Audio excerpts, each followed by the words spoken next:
Hi everyone, welcome back to another video on my channel, and this is actually the last one in this room. I'll be moving out soon because we're getting married in a very few weeks now, and my life is getting really crazy, but in a good way. But today I wanted to talk to you about my planner, and this is the one I'm using currently, and I've used a lot of different kinds of planners over the years. I don't think I've gone without one in a very long time, maybe 5 or 6 years. So they've always been really useful for me, something that I can rely on. And I haven't always been 100% consistent with my planners. It kind of depends on the type I've had and whether I liked it or not. So this one I really like right now. To me, what's important is to have a lot of room for lists, because I like my to-do lists, and kind of some more freedom for me to write in what I need to. And so I don't like the as structured ones where they tell you exactly what to write in, because I just can't use my creative freedom, I guess. So anyway, this one's working really well for me, so I wanted to give you guys kind of a look into it and maybe give you a little bit of motivation, kind of a direction of what maybe you want to do with your planner. I think they're so important because they kind of keep your thoughts focused, and if you don't have like achievable steps to reach your goal, it's kind of hard to reach the goal because you don't really know what to do and what your next step is. And I'll talk about this in a later blog post or video, but when you have goals that maybe aren't anything to do with your work, with something that you kind of have to get done, they can kind of get pushed to the side because you don't have the accountability, you don't have the drive, you don't have the timeline you have to reach the goal. So you kind of just throw it to the side and it kind of gets forgotten. But if you have a set goal and achievable steps, that's a lot easier to reach whatever your goal is. So this is what I'm going to show you today. I hope you get some inspiration, motivation, and let's get into it. So this is the planner I've been using lately. I got it from Hobby Lobby, and they were having some kind of crazy good deal on it when I was in there, so I picked one up. It goes from July of last year through December of this one. It's also really big, as you can tell. I kind of like it for some reasons. Other reasons, it's kind of hard to carry around, so that part is a negative, but I've actually really come to enjoy it.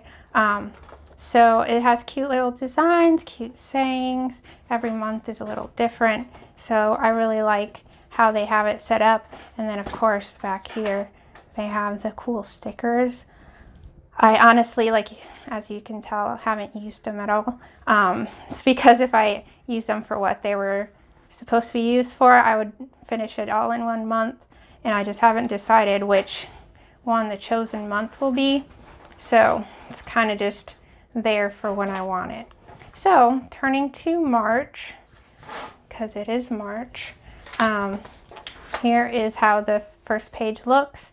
Has a little place for notes, and honestly I need so many notes right now with planning a wedding and everything, so I haven't used it. I have another planner for that, but if I just needed to write a few things down, that's where I would write it.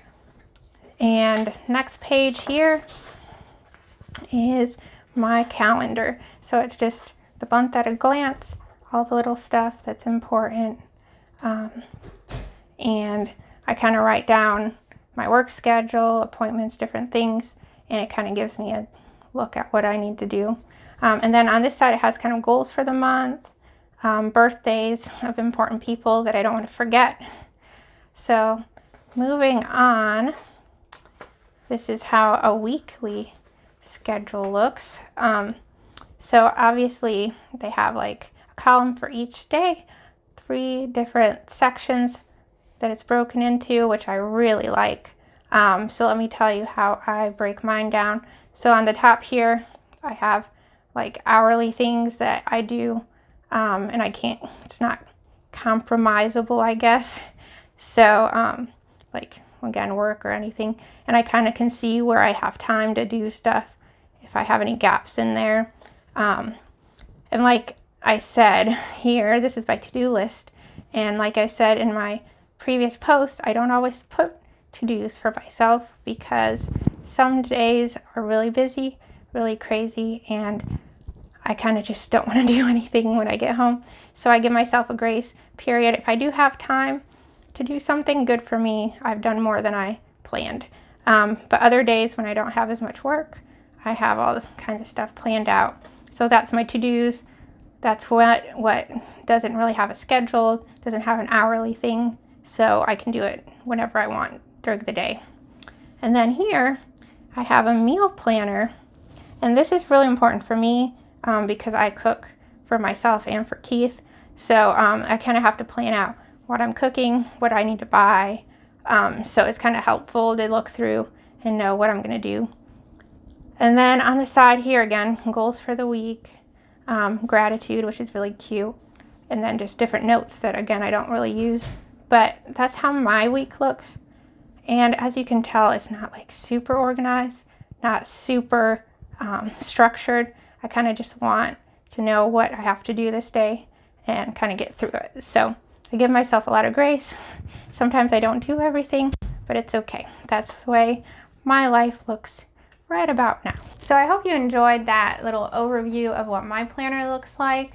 And I know it's the middle of the year, not the normal time to start a planner, but I would suggest starting now. It's never too soon to start. You can just go ahead, buy a planner, start now. They might even be on sale since it's not like the prime season to start a planner, so you might get a good deal on it. But just kind of start somewhere, motivate yourself to kind of write down what you want to do, what your plans are, and I promise you it's so much easier when you have a little checklist rather than sitting there overwhelmed and I have to write a book in like 2 months and I have no idea where to start. Now, if you have like little steps like write chapter 1 today, you can do that. And I know that's just an example if you want to write a book, but it's for anything really. If you have little steps you can give yourself, and the calendar, you can just kind of view your timeline when you have more time, when you have less time.